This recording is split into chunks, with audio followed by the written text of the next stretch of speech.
A drunk guy is sitting at a bar by himself one night and he throws up all over the front of his shirt.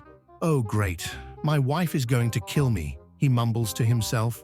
The guy sitting next to him sees what has happened and leans over towards him.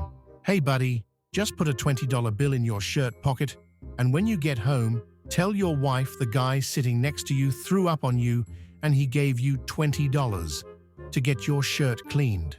Completely inebriated, the drunk man thanks his new friend and puts a 20 in his shirt pocket and heads for home. As soon as he walks through the front door, his wife becomes irate and starts yelling at him, "Where have you been? You're completely drunk and you're a mess. Look at yourself. You puked all over the front of your shirt." Completely wasted and slurring his words, he explains to the wife, No, the guy sitting next to me threw up on my shirt and he gave me $20 to get it cleaned. Look, it's right here in my shirt pocket." The wife reaches into his pocket and pulls out the money. "There's $40 in here." "Oh yeah, he shit in my pants too." A man is in his boat out on the lake with a bucket full of fish that he had just caught. A wildlife officer spots him and pulls his boat up alongside. Seeing the bucket of fish in the man's boat, the wildlife officer asks to see his fishing license. The man tells the officer that he doesn't need a fishing license. The wildlife officer looks down at the bucket and says, "You definitely need a license to be catching fish. I can see that you've been fishing today. You have live fish right there." The man says, "Oh no, those are my pet fish. I just brought them out here for the day to enjoy the lake." "Pet fish?" replied the wildlife officer.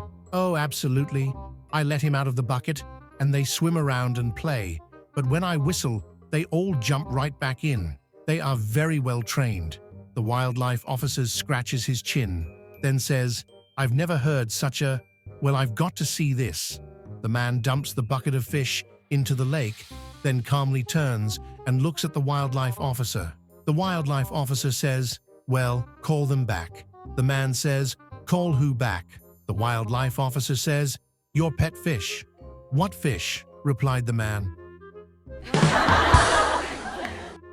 A good-looking man walked into an agent's office in Hollywood and said, "I want to be a movie star." Tall, handsome, and with experience on Broadway, he had the right credentials. The agent asked, "What's your name?"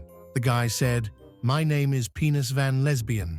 The agent said, "Sir, I hate to tell you, but in order to get into Hollywood, you are going to have to change your name." "I will not change my name. The Van Lesbian name is centuries old. I will not disrespect my grandfather by changing my name. Not ever."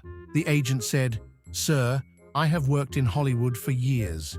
You will never go far in Hollywood with a name like Penis Van Lesbian.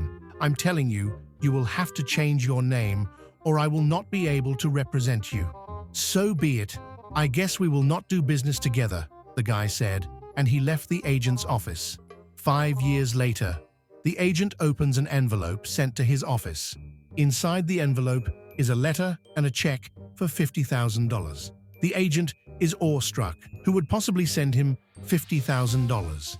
He reads the letter enclosed. "Dear sir, 5 years ago, I came into your office wanting to become an actor in Hollywood. You told me I needed to change my name. Determined to make it with my God-given birth name, I refused. You told me I would never make it in Hollywood with a name like Penis Van Lesbian. After I left your office, I thought about what you said. I decided you were right. I had to change my name. I had too much pride to return to your office, so I signed with another agent. I would never have made it without changing my name. So the enclosed check is a token of my appreciation. Thank you for your advice. Sincerely, Dick Van Dyke." An army colonel is newly assigned command of a unit. On his first day, he walks by a park bench with an armed private standing guard next to it. The colonel asks, "Son, why are you standing guard by this bench?" "I wouldn't know, sir," answers the private. "The sergeant assigned a guard duty for it, and today is my shift." So the colonel goes and finds the sergeant and asks him, "Sergeant, Why do you have a private guarding the park bench? Captain's orders, sir, answers the sergeant. I have been ordered to assign a guard detail around that bench, so each day a different private stands guard. Intrigued, the colonel visits the company HQ and asks for the captain. Captain, why did you assign a guard duty to the park bench? Sir, answers the captain, this has been a standing order by your retired predecessor ever since he took command of this unit 6 years ago. All I know is that on his very first day, he walked past that bench, briefly rested on it, and then as soon as he reached HQ, his first order was to ensure that bench remains unused. We had armed guards posted to it ever since. Shall the guard be removed, sir? No, answers the colonel. Keep the guard until we find the reason for it. It could be important. After 2 months on the job, the colonel took some leave and traveled to the retirement home where his predecessor, now an old, crusty retired general, spends his days. General, asks the colonel, do you remember why there is an armed guard assigned to the park bench where you sat 6 years ago on the first day of your assignment to the unit I'm now in command of? The general stands dumbfounded for a moment, then asks, you mean the paint still hasn't dried? The other night, the wife was invited out for a night with the girls. She told her husband that she would be home by midnight. I promise. Well, the hours passed, and the margaritas went down way too easy. Around 3 a.m., a bit blitzed, wife headed for home. Just as she got in the door, the cuckoo clock in the hall started up and cuckooed 3 times. Quickly realizing her husband would probably wake up, she cuckooed another 9 times. Wife was really proud of herself for coming up with such a quick-witted solution, even when totally smashed, in order to escape a possible conflict with him. The next morning, her husband asked wife what time she got in, and wife told him midnight. He didn't seem disturbed at all.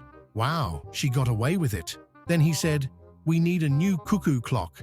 When wife asked him why, he said, well, last night our clock cuckooed 3 times, then said, oh crap, cuckooed 4 more times, cleared its throat, cuckooed another 3 times, giggled, cuckooed twice more, and then tripped over the cat and farted. A blonde walks in a bank to get a loan. I need to borrow $100 for a month, she says. The banker frowns, but takes her information anyway. He runs her credit, but can't find a report. I'm sorry, he says, but in the absence of a credit record, we'll have to charge 20% interest on the loan, and you'll need to put up collateral. What does that mean? The blonde says. It means, the banker says, you'll have to repay us $120, and you'll need to give us something more valuable to hold on to until you pay us back. Something more valuable, the blonde says. How about my Ferrari?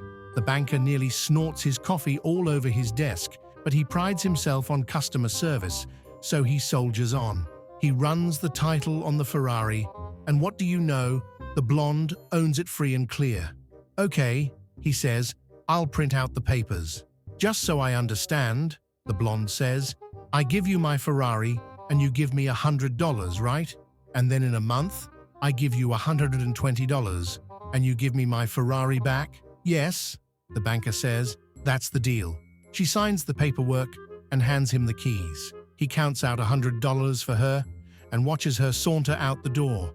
A month to the day later, he's sitting at his desk when the blonde saunters back in. She hands him $120 and says, I get my car back, right? Yep, he says, as he hands her the keys. She turns to go, but he stops her. Miss, I really have to ask, why did you use a $140,000 car as collateral on a $100 loan? Oh, the blonde says, I got called out of town unexpectedly on business. How else can I park a Ferrari for a month in Manhattan for only $20? My friends, if you want to watch other funny jokes, subscribe to the channel.